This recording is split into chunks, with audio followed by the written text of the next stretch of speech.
Bedanya sama Nabi gitu sedikit. Sedikit. Nabi sedikit-sedikit sholat, kita sholatnya cuma sedikit. Nabi sedikit-sedikit zikir, nyebut nama Allah, kita zikirnya cuma sedikit. Bedanya cuma sedikit. Nabi itu pernah sama, Nabi sering melakukan perjalanan malam. Menjelang subuh Nabi capek. Lalu dengan sahabat, wahai sahabatku, kita berhenti di sini dulu. Saya ngantuk berat, mau istirahat. Bilal, kamu jaga ya. Nabi tidur. Sahabat yang lain ikut tidur. Bilal tuh nggak tengok, enak tidur kabeh, ikut tidur juga. Justru Nabi yang bangun duluan, karena katakanlah jam ya 8:30, jam 8 pagi lah. Sudah siang. Sahabat bangun. Nah, ambil wudhu. Setelah bangun ambil wudhu, apa yang dilakukan oleh sahabat? Kata Rasulullah, wahai Bilal, azan. Suruh azan subuh. Jam pinten? 8:30 pagi. Habis azan subuh, melaksanakan qobliyah subuh. Baru qomat. Baru sholat subuh berjamaah. Sholat Nabi yang dilakukan di luar waktunya itu namanya qadha umuman. Jadi kalau sholat dikerjakan, pokoknya amalan yang dikerjakan di luar waktu yang sebenarnya itu namanya amalan qadha. Sampean poso ini, poso apa? Ramadan. Ini loh bukan Ramadan. Oh berarti qadha. Betul enggak? Sampean sholat apa ya? Sholat subuh. Lagi waktu duha, berarti subuhnya qadha. Paham ya? Nah, sampai di sini dulu. Makanya kalau ada orang sholat Allahu Akbar, sholat asar, baru Allahu Akbar kabira, Allahumma ba'id, baru Fatihah, Allahu Akbar, azan maghrib, berarti sholat itu masuk ke sholat qadha. Ada kelalaian dalam melaksanakannya, orang yang mengundur-undur waktu. Tapi kalau dia mendapatkan sudah sujud kedua lalu berdiri Allahu Akbar, dapat 1 rakaat, maka 4 rakaat asar itu sudah termasuk sholat adaan, sholat yang tepat di waktunya. Minimal dapat 1 rakaat. Kalau 1 rakaat belum dapat, keburu masuk waktu berikut, berarti sholatnya terhitung qadha. Nah, baik jamaah yang dimuliakan oleh Allah, Nabi Muhammad sallallahu alaihi wasallam kan ada mengqadha. Kalau mengqadha puasa itu dalam 5 hari enggak boleh beneran. Apa itu? Hari raya Idul Fitri, hari raya Idul Adha, ditambah tasyrik 11, 12, 13.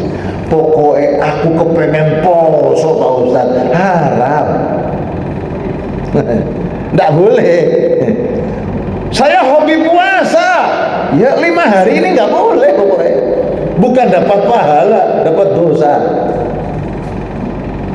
Tapi kalau sholat kan ada waktu larangan sholat. La sholata ba'da sholati subhi wa la sholata ba'da sholatil asri. Tidak ada sholat setelah subuh, tidak ada sholat setelah asar. Lalu ditambah 3 waktu, 5 juga.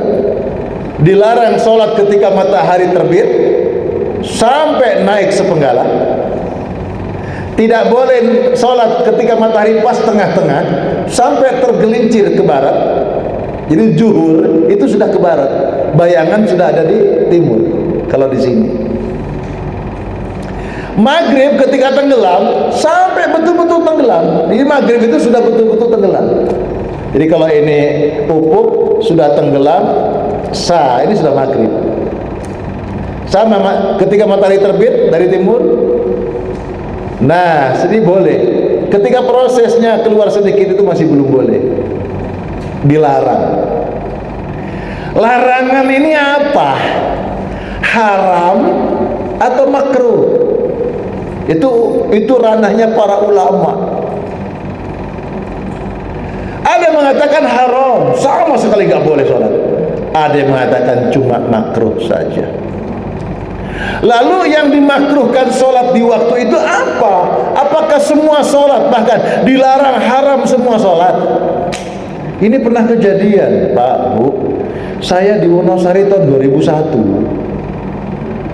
2002 itu pernah ada orang meninggal menjelang asar, meninggal dunia menjelang asar. Lalu selesai asar itu sudah dimandikan, dikafani, tinggal menyolatkan. Orang-orang pulang dari masjid habis sholat asar, saya ajak, Pak, monggo sholat jenazah. Tidak boleh, Pak, ini waktu yang dilarang sholat. Itu pernah kejadian. Tidak mau. Jadi hanya sedikit orang yang saya pengaruhi. Boleh, wis boleh. Ada nggak mau. Ini kan waktu dilarang sholat.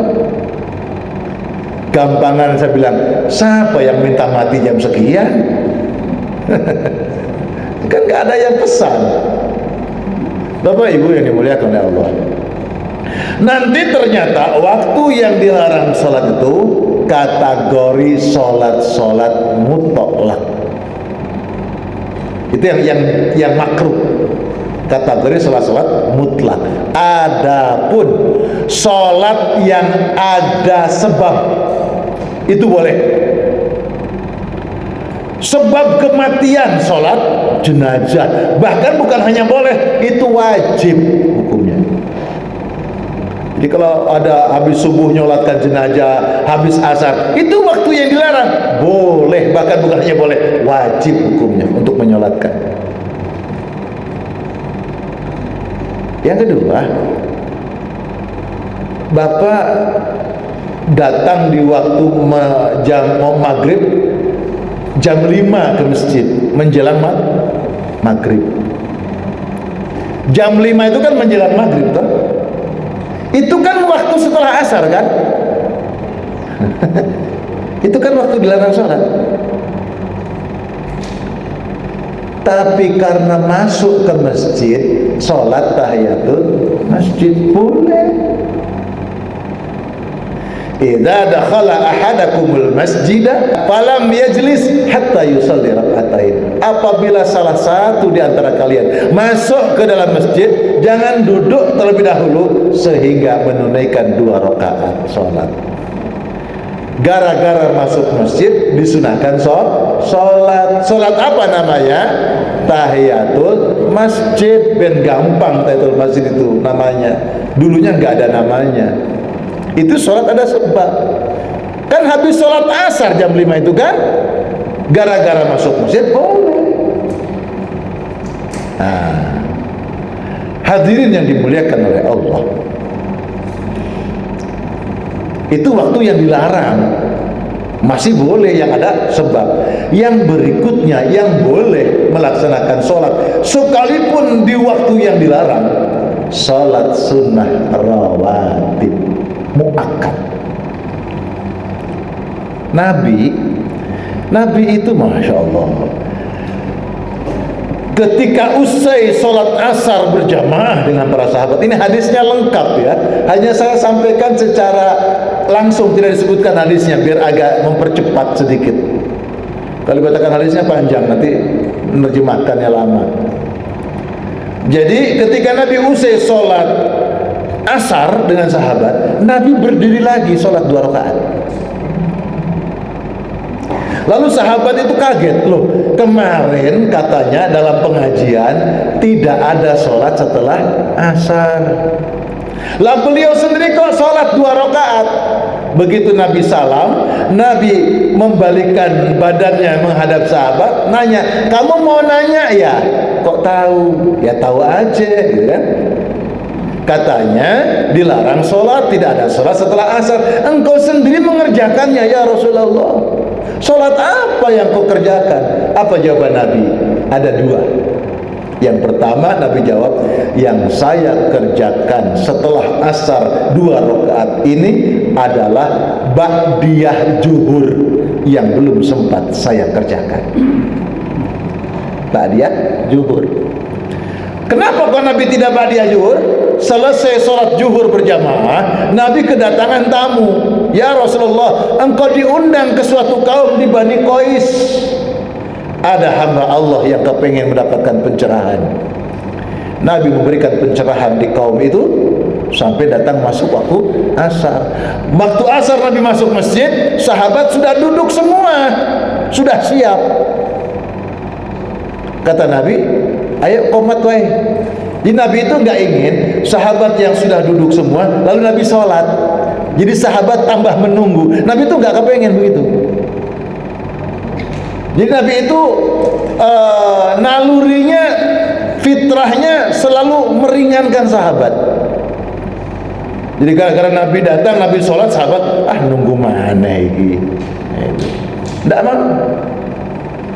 Jadi ayo qomat wae, qomat. Sholat asar, habis sholat asar, Nabi katakanlah zikirlah sebentar, terus sholat 2 rakaat. Ditanya lagi, ya Rasulullah, sholat apa yang kau kerjakan ini? Kata Nabi, yang aku kerjakan 2 rakaat setelah asar ini adalah qobliyah asar yang belum saya kerjakan. Kan tadi Nabi masuk, sahabat sudah duduk-duduk kan? Nabi tidak sholat, Nabi nyuruh qomat. Nabi belum qobliyah asar, Nabi mengqadha qobliyah asar. Di hadis yang di awal 10 rakaat, 12 rakaat, qobliyah asar kan nggak disebutkan toh. Lah di sini muncul, bahkan sampai Nabi mengqadha. Ulama-ulama kontemporer, bahkan dahulu Imam Asy-Syafi'i pernah mengungkapkan, jangan-jangan qobliyah asar itu termasuk rawatib muakkad. Kenapa?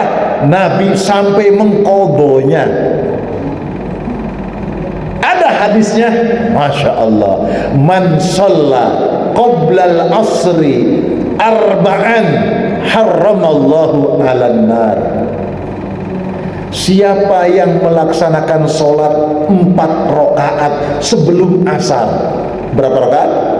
4 rakaat. 2 rakaat boleh. Cuma di sini menyebutkan keutamaan 4 rakaat. Siapa yang melaksanakan 4 rakaat sebelum asar, harramallahu 'alan nar, diharamkan dari api neraka. Allahumma sholli ala Muhammad. Ibu, bapak, kalau amalan-amalan sunnah itu keutamaannya disebut diharamkan dari api neraka.